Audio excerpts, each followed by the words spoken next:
Today, we're going to be taking a look at trying to repair the seat heater control on my 2007 Chevy Suburban. Now, as you watch this video, keep in mind that I'm not a mechanic, so take this for entertainment value only. This process will probably be similar for Suburbans, Tahoes, Avalanches, even Chevy and GMC trucks from this era. Now the problem with my car is that the driver's side control seems to have stopped working. The control that turns on the seat bottom and the seat back started acting up at the end of last winter, to the point where if I were to push it a few times it would turn on, and then as the season progressed I could push it as many times as I wanted and it would no longer turn on.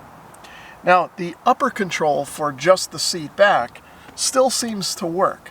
So I think the problem is isolated to just this button in here. To get started, I'm just going to move the door latch out of the way, use a small flathead screwdriver, and pop this panel out of the way to reveal this 10mm bolt. There's another trim panel behind the door pull that also needs to be removed. I've got a little bit longer of a screwdriver, and I will work on prying this one out now.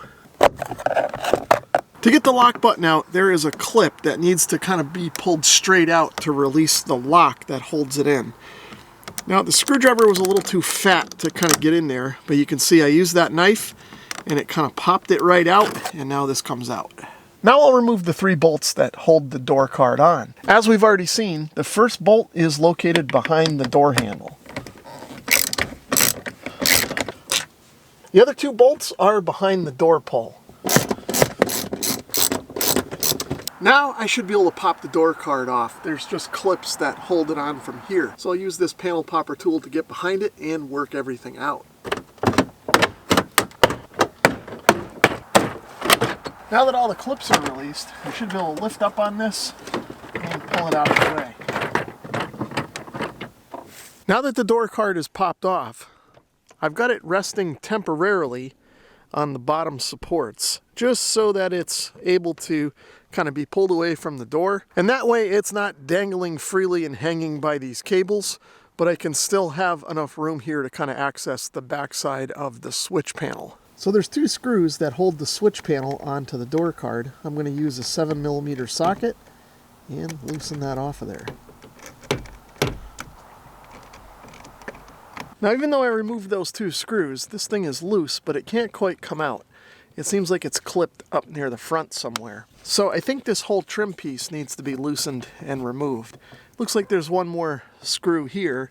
I'll use my 7mm socket and pull that out. So it looks like there's a couple of clips here too that we need to push down on and release so that panel will pop out. So with that 3rd screw removed and those clips disengaged from the top, I was able to slide my panel popper in and get this popped out. So now I'll push out on the switch panel and sort of disengage the clips that are holding it, and now it's free from the car. Even though the switch panel is free, the wiring harness is still connected kind of up under here, so I don't think I can get the camera in there and show you the connector. I don't even think I can see it myself. I'm just going to go by feel and try to disconnect it and get it out of here. So I found the connector, I've actuated the latch, and I'll try to pull down on it here and get it disconnected.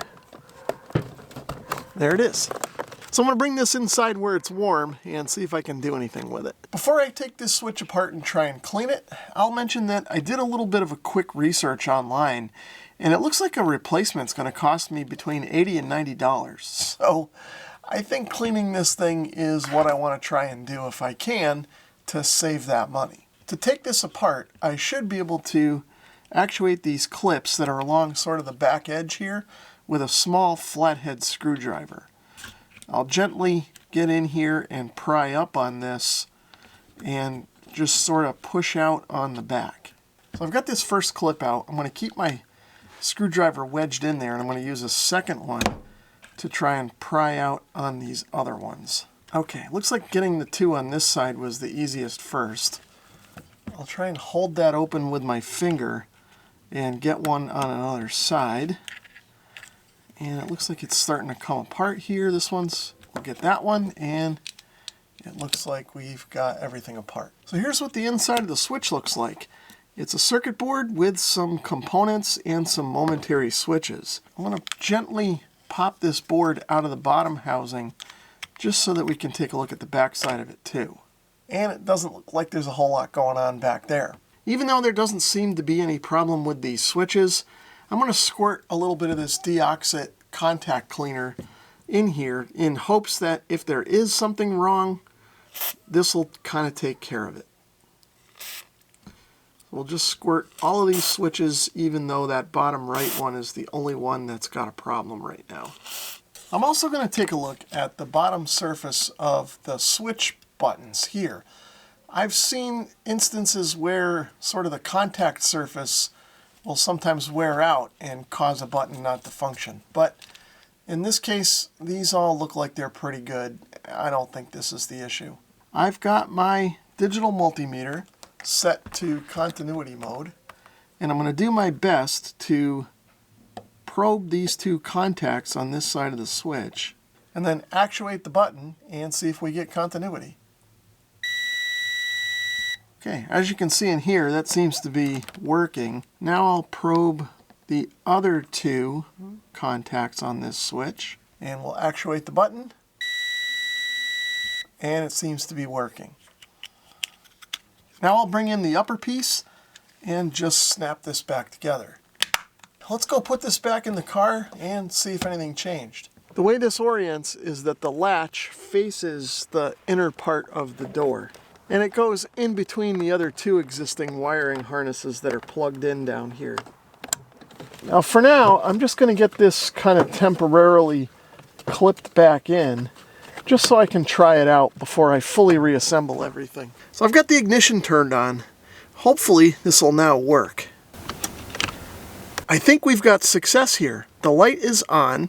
All three of these lights are on, and I don't know if you guys heard it or not, but the relay that turns on the seat heater clicked. So I think we're in business. If I push this again, it seems to lower the temperature as it should, and it seems like it's working. If I push this one seems like it's working as it was, so I think we're good to go to reassemble everything. So I've turned the ignition back off just so I don't have any issues, and now we'll try and reassemble everything. The first thing I'll do is get this trim piece popped back into place.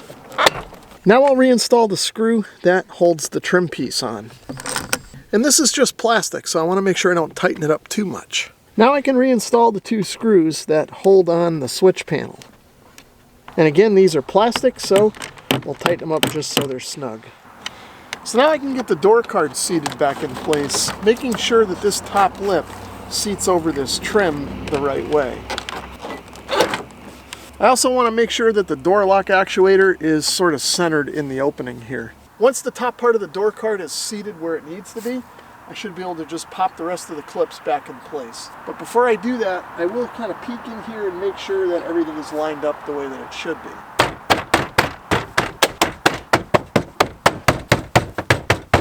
Now I'll reinstall the two bolts that are here behind the door pull. When I install these, I want to make sure they're lined up right and that I don't drop them in there, otherwise I'll be taking the door card off again. Now these are going into metal clips, but they don't need to be overly tight. So we'll just get these kind of a little bit past snug and we should be good to go.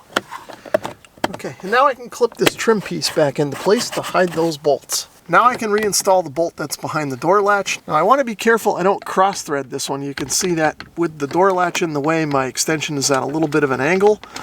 So I just kind of thread this in carefully until it catches, and we should be good. We don't want to over tighten this, just a little bit past snug is good. While I'm here, I can bring this trim panel back in and clip it into place. Now I can bring the door lock actuator back in place, drop it over the threaded rod until this clip is about even with the trim panel there, and then just kind of push in on this to lock it in place, and now we're good to go. So it looks like my seat heater is now working, and it didn't cost me anything except a little bit of time to get this thing taken apart and cleaned up. I hope you enjoyed this video. Thanks for watching. 741